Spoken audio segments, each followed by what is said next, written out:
দেখো ডাউটস কিছু আমি ঝপঝপ ঝপঝপ করে বলে দিচ্ছি। 6 সরি, আচ্ছা তো 5 5 6 25। দেখো একটা অঙ্ক এরকম ছিল তোমাদের এই প্রবলেমটা। একটা 8 নাম্বারে একটা বর্তনী ছিল, এটা জানি না এটা কত পাতার প্রবলেম। ঠিক আছে, এখানে বিভিন্ন পয়েন্ট ছিল, একটা এ, একটা বি, এর মধ্যে একটা ব্যাটারি দেওয়া ছিল, এখানে একটা ক্যাপাসিটার দেওয়া আছে, আর একটা ক্যাপাসিটার দেওয়া আছে, আর একটা ক্যাপাসিটার দেওয়া আছে, তিনটে। এই পয়েন্টটাকে বলেছে ডি। দেওয়ার পর এখানে একটা ক্যাপাসিটার দিয়েছে, এখানে আর একটা ক্যাপাসিটার দিয়েছে, এখানে একটা ক্যাপাসিটার দিয়েছে, এখানে আর একটা ক্যাপাসিটার দিয়েছে, নিয়ে জুড়ে দিয়েছে, আবার এখান থেকে একটা ক্যাপাসিটার দিয়ে এরকম করে জুড়ে দিয়েছে। নিয়ে জিজ্ঞেস করেছে, প্রশ্ন করেছে,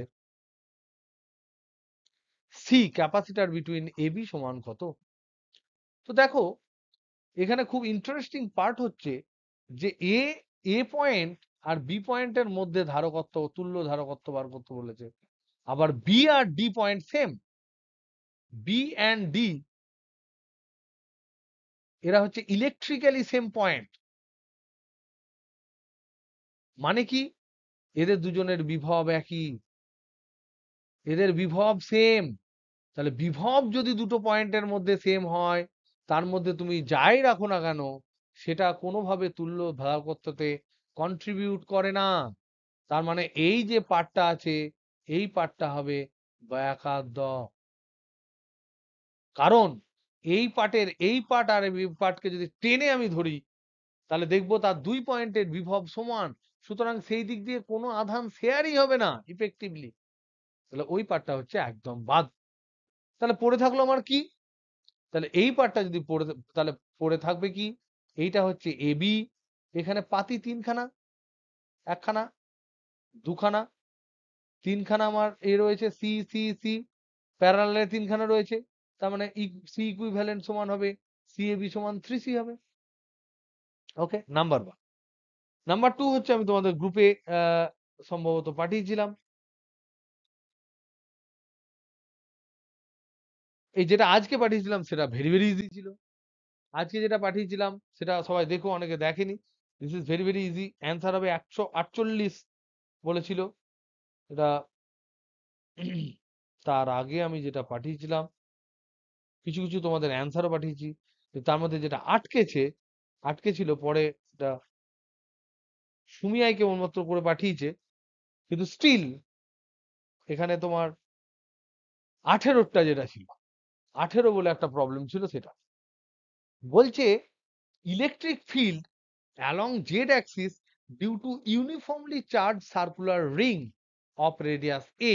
তাহলে একটা রিং আছে যার রেডিয়াস হচ্ছে a, এই রেডিয়াস রিং এ ইউনিফর্মলি চার্জ দেওয়া আছে, সেটা এক্স ওয়াই তলে রাখা আছে। তাহলে এইটা ধরে নাও এক্স ওয়াই তল। তাহলে এর পারপেন্ডিকুলার দিক হচ্ছে জেড, এই পারপেন্ডিকুলার দিকটা হবে জেড।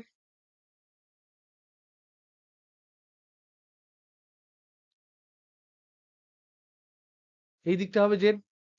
এই দিক বরাবর electric field along Z direction plot করেছে। নিয়ে দেখছে এই যে জেড ডাইরেকশন বরাবর যদি প্লট করে, তাহলে দেখতে পাচ্ছে এটা এরকম করে নেগেটিভ হয়ে, এরকম করে পজিটিভ হয়ে জিরো হচ্ছে। এটা হচ্ছে ইজেড, এটা হচ্ছে অ্যালং জেড। ঠিক। এইবার বলেছে যে এইটা হচ্ছে M,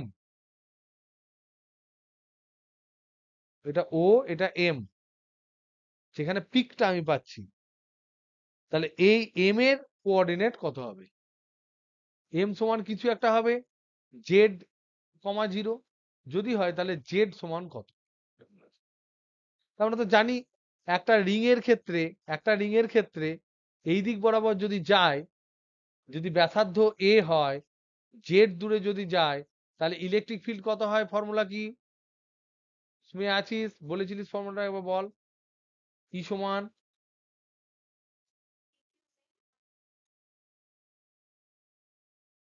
K Q Z by Z square plus A square লিখছি, Z square plus A square to the power 3/2। K মানে এখানে কিন্তু 1/4 পাই ইপসাইলন নট। ঠিক? তাহলে দেখো এখানেও ম্যাক্সিমাম হচ্ছে, জেড এর সাথে ভ্যারি করছে, তাহলে যে পয়েন্টে ম্যাক্সিমাম হচ্ছে বা মিনিমাম হচ্ছে সেই পয়েন্টে ডেরিভেটিভ 0 হবে, তাহলে আমি পয়েন্ট পেয়ে যাব।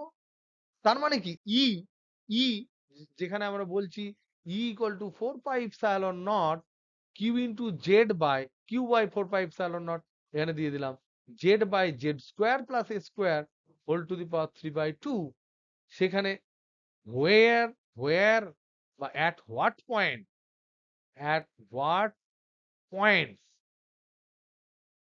মানে at what values of z e will be max or min, maximum or minimum কখন হবে?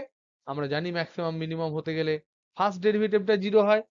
তাহলে পাতি formula dE dz that should be equal to 0। সেখান থেকে আমি জেড এর একটা ভ্যালু পাবো। এটা মানে কি দেখি, ডিই ডিজেড মানে কি? এইটা তো 0 যেহেতু বলেছে এই পার্টটাকে ছেড়ে দাও, এটা কনস্ট্যান্ট। তাহলে এইটা হচ্ছে ইউ বাই ভি মানে নিচেরটা স্কোয়ার, তাহলে Z square plus A square whole to the power 3/3 into এটা, তাহলে Z square plus A square whole to the power 3/2 into derivative of first মানে 1 মাইনাস জেড ইন্টু এটা ডেরিভেটিভ মানে হচ্ছে 3/2 নিচে 3/2, এটা হচ্ছে 3/2 আছে, তার মানে হচ্ছে Z square plus A square to the power 3/2 minus 1 মানে হচ্ছে 3/2 মাইনাস 1 মানে হচ্ছে have to the power half into এখানে হচ্ছে তোমার ভেতরে লসাগু ভেতরে গুণ হবে, তাহলে 2 ইন্টু জেড, তাহলে 2 ইন্টু জেড যদি আমি করি এই 2 কাটবে, এটা 3z স্কোয়ার হবে। আর উপর থেকে এটা ইকুয়াল টু 0 আর নিচে এটা বর্গগুণন করে দিলে এটা 0 হয়ে যাবে। তাহলে এখান থেকে আমি কমন নিচ্ছি Z square to A square to the power half, তাহলে Z square plus A square to the power half common নিয়ে নাও। এখানে 3/2 যেহেতু শুধু জেড স্কোয়ার প্লাস এ স্কোয়ার পড়ে থাকবে, আর এখানে পড়ে থাকবে মাইনাস 3z স্কোয়ার সমান হচ্ছে 0, এটা নট ইকুয়াল টু 0। তাহলে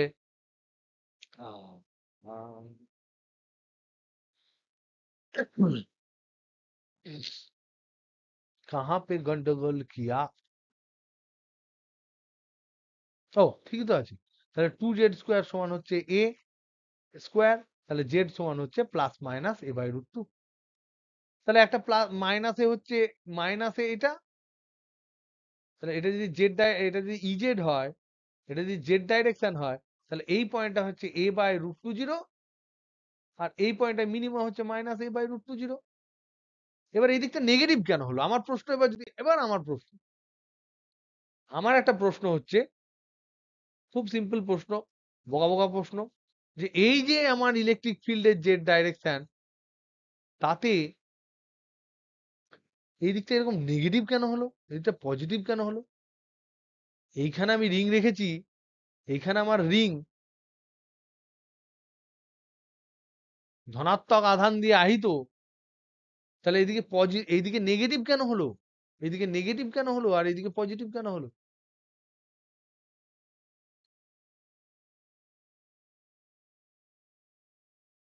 তার কারণ যদি আমি টেস্ট চার্জ রাখি +1, তাহলে এ এইদিকেই ঠেলবে, আর এখানে যদি টেস্ট চার্জ রাখি +1, যেহেতু এটা ধনাত্মক চার্জ, তাহলে ও বাম দিকে ঠেলবে। বাম দিকে ঠেলছে বলেই, টেস্ট চার্জকে বাম দিকে ঠেলছে বলেই এই ইজেডটা হবে, এইদিকে যে ইজেডটা হবে সেটা হবে ইজেড ভ্যালু মাইনাস কে ক্যাপ, আর এটা ডান দিকে ঠেলছে বলে এদিকে হবে ইজেড ভ্যালু প্লাস কে ক্যাপ। ওকে, আর একটা আমার ছোট্ট প্রশ্ন একটাই, যে feel and explain why Ez is fast increasing, প্রথমে কেন এটা বাড়ছে and then decreasing, তারপর কমছে কেন, কি এমন ধান্দাবাজি? এইটা তোমাদের কাছে কিন্তু homework number 3। Please do this. এই সমস্ত ফিলিংস গুলো যদি না করো, তাহলে কিন্তু জীবনে বড় হতে পারবে না। এই পর্যন্তই আজকে থাক, আজকে আর বাড়ালাম না। আজকে চলো, গুড নাইট। মনে রাখবে যে আমি